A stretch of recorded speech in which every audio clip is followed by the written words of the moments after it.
In this video, traders, let's look at becoming a better day trader, some key points to work on. Stay tuned.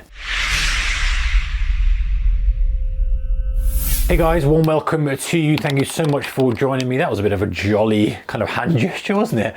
Thank you for joining me, guys. Appreciate you taking the time to become a better day trader. Hopefully this helps. Okay, so first thing is be aware of your emotions. I can't stress this enough. If you're a day trader, you know what it's like. You're in that box of like, oh, it's gonna go. And even if you start off calm, it doesn't take much for you to kind of get anxiety and wound up and frustrated and all this type of stuff. And at the end of the day, we're not trying to suppress them. We're not trying to push this ball down. We're trying to recognize and say, hey, why do I feel like this? Why do I feel a bit concerned about this trade? Why do I feel frustrated? What's making me get anxious about the result of this trade? And digging into it, and then how you respond to it. It's not the emotion that's the issue. It's how you respond to it. I listened to a podcast with a poker player, and he said it's okay to be like, oh damn, in your mind, or just damn when you get a bad beat or whatever it is. It's okay, but it's what you do after that. And I think it's okay as a trader. Like if you get stopped out and just get stopped out, the ticket and it goes your way, it's okay to go and swear, but it's just releasing it and then not doing anything that's had a negative impact on your P&L afterwards. We're all human, we're all going to feel this, but it's the consequences of acting on that emotion. So the better we can get at being aware of what our emotions are telling us, the better trader we can become, especially day trader. Be honest about your flaws. And this is tough, right? It's tough to look yourself in the eye, in the mirror, in the eye, in the mirror, in the eye, in the mirror, and say, hey, I'm just not very good at this part of my trading. I'm actually quite dangerous when I'm in this position. I need to do something about it because this is not sustainable. I'm not going to get the career I want out of this business if I carry on doing this. And that honest reflection is what's required, and say, hey, that's a big flaw in my personality, trading style, whatever it is. I'm vulnerable.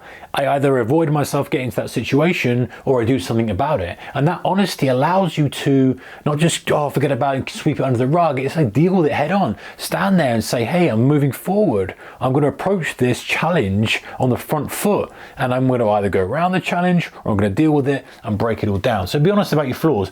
Recognize where you can improve as well. You guys love my handwriting, don't you? Recognize where you can improve. Good one. I'm all for kind of avoiding weaknesses and stuff, but let's not spend ages on that. Once you've dealt with that, find out where you're good at. Like, are you good at a specific market regime? Are you good at a specific market style? Are you good at a specific setup or a specific instrument? Or after a good run, was there a theme to it? Because what you're good at, you can add more size to and add more risk and just do more of. Do more of what you're good at, do less of what you're bad at. That's generally a good idea.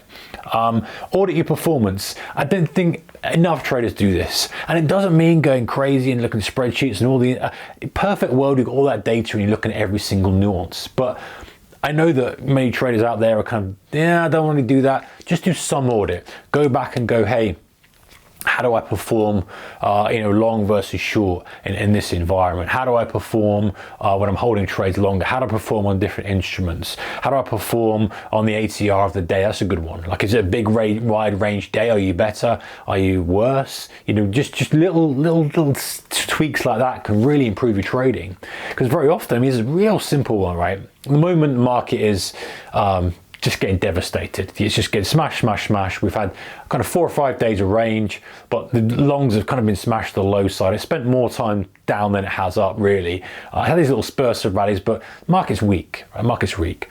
And, some people look at performance and go, the strategy's not working. And then the simple thing is, well, how are you doing long versus short? Oh, I've looked.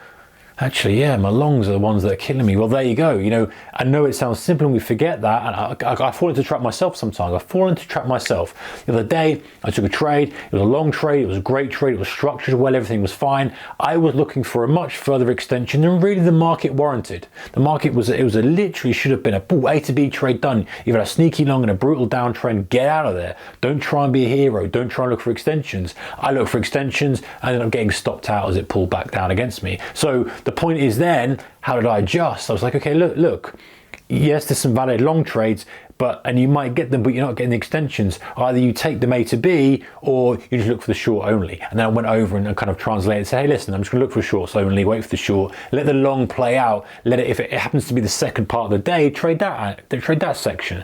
And so it was that kind of adjustment and just a little audit, mini audit, few days audit, going, hey, come on, you can see what's happening here. You're getting the really long extensions and you're adding to positions and you're getting really good trades on the short side. Long side, yeah, a couple of those A to B trades, but when you try and extend it, it's not working. Is it worth the cognitive load on those? No, let's allocate to the shorts. Simple, but effective, right? So order your performance. The 1, 2, 3, 4, fifth one, learn from your mistakes. Standard stuff, guys, but we don't do it. We go, yeah, we learn from our mistakes and we carry on doing what we're doing. I think it's so key. And again, don't have to go crazy about this, but if there's something you've done wrong, just reflect on it for a minute. A minute, man, that's what it takes. It's like, okay, you know what, I took that trade. Why did I take that trade? You know what, it's because I kind of thought we were going lower and I felt like we were going to miss out, so I shorted the low, it popped up and you stopped me out. All right, what am I going to do from that? Okay, if I do think we're going low, that's just one piece of the puzzle. I need to really structure it and try and see if I can get on a pullback or a break or tighten the stop. Okay, next trading day, let's just be sure, whatever it may be. So that's it, a minute. It takes less than a minute. How long does that take? 30 seconds, 40 seconds. It's just running through that and learning from the mistakes and just thinking about how you can improve on that. And again, it doesn't have to be crazy and massive reams of paper. It's just literally reflecting on it for a moment so that your mind has time to take what it needs. And don't throw in the towel. Become a better day trader. Two meanings from this. One is the obvious meaning of just don't quit, because if you quit, that's the game over. You can always scale down the size. You can always go to the most minute size that doesn't matter, and all you're allocating then is time. And if time's scarce, why don't you just allocate a time to mark up charts in the evening? And maybe you allocate an hour a day for trading, or even one day a week. You can still play the game, if you like, with very small size and very little time, so that you're still learning a little bit. And then when you feel like you're ready to step back in, you can step back in. You don't have to necessarily just go, oh, I'm done. That also applies intraday. Like if you've broken a rule, many traders will break a rule, maybe they'll mess up a bit and go, beep it. I'm just going to do whatever I want. I'm going to go, whatever, I don't care. And they throw in the towel on that day and end up blowing up the day, which is just crazy. It's madness, because you've got so much potential, you're giving it up on this one whim. So don't throw in the towel, and consider what your options are before you just go swinging the fences, number one, in trading, or number two, just completely shutting down your account. You can calm down and just got to take the journey a little bit slower. So there's some ways to become a better day trader. What advice have you got? If you were going to give advice to a newer trader, let's say, I know many of you are pretty seasoned traders out there. If you're going to give advice to a new trader, what would you say to them that would help them become a better trader? Take care. See you next one. Keep your risk managed. Bye-bye.